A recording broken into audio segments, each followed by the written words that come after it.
আর নয় বাবার সম্পত্তি নিয়ে ভাই বোনের মধ্যে ঝামেলা, উকিলের কাছে যাইতে হবে না, এলাকার মোড়লের কাছে যাইতে হবে না, থানাতে।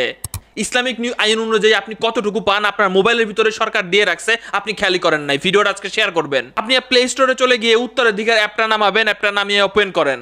স্বাভাবিক একটা হিসাব আমি আপনাদেরকে দেখাই। আপনার বাবা সাপোজ না ফেরার দেশে চলে গেছেন, আপনার দাদা বা দাদিও বেঁচে নাই, ঠিক আছে? আপনারা 3 ভাই 2 বোন বেঁচে আছেন এবং আপনার মা বেঁচে আছে, ঠিক আছে? তাহলে হিসাবটা কেমনে হবে? আপনার বাবা, আপনার মা তো স্ত্রী তাহলে তার একজন আছে এবং পুত্র আছে আপনাদের, আপনারা 3 ভাই আছেন এবং মৃত নাই, আপনার এখানে কন্যা আছে সাপোজ কয়জন? 2 জন। হিসাব শেষ।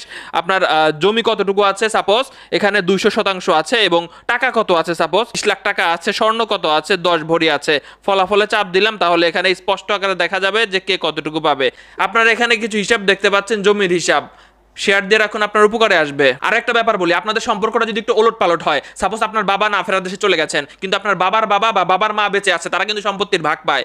আবার এমনও হইতে পারে যে দেখা গেল যে একজনের সন্তান নাই, তাহলে তার সম্পদগুলো কে কতটুকু পাবে। এমনও হতে পারে একজনের সব মেয়ে, তাহলে সেক্ষেত্রে সম্পদের বন্টন কিভাবে হবে। এখানে বিষয়টা খেয়াল রাখবেন। যে ব্যক্তিটা না ফেরার দেশে চলে গেছে তার আত্মীয় স্বজন যতজন বেঁচে আছে তাদের এখানে তালিকা সে করবেন। মনে রাখবেন, তার আত্মীয় অর্থাৎ তার স্ত্রী হলে স্ত্রী, তার বাবা হলে তার বাবার ঘরে, এখানে তার সম্পদের পরিমাণ দিয়ে ফলাফলে চাপ দিলে কিন্তু হিসাবটা বের হয়ে আসবে।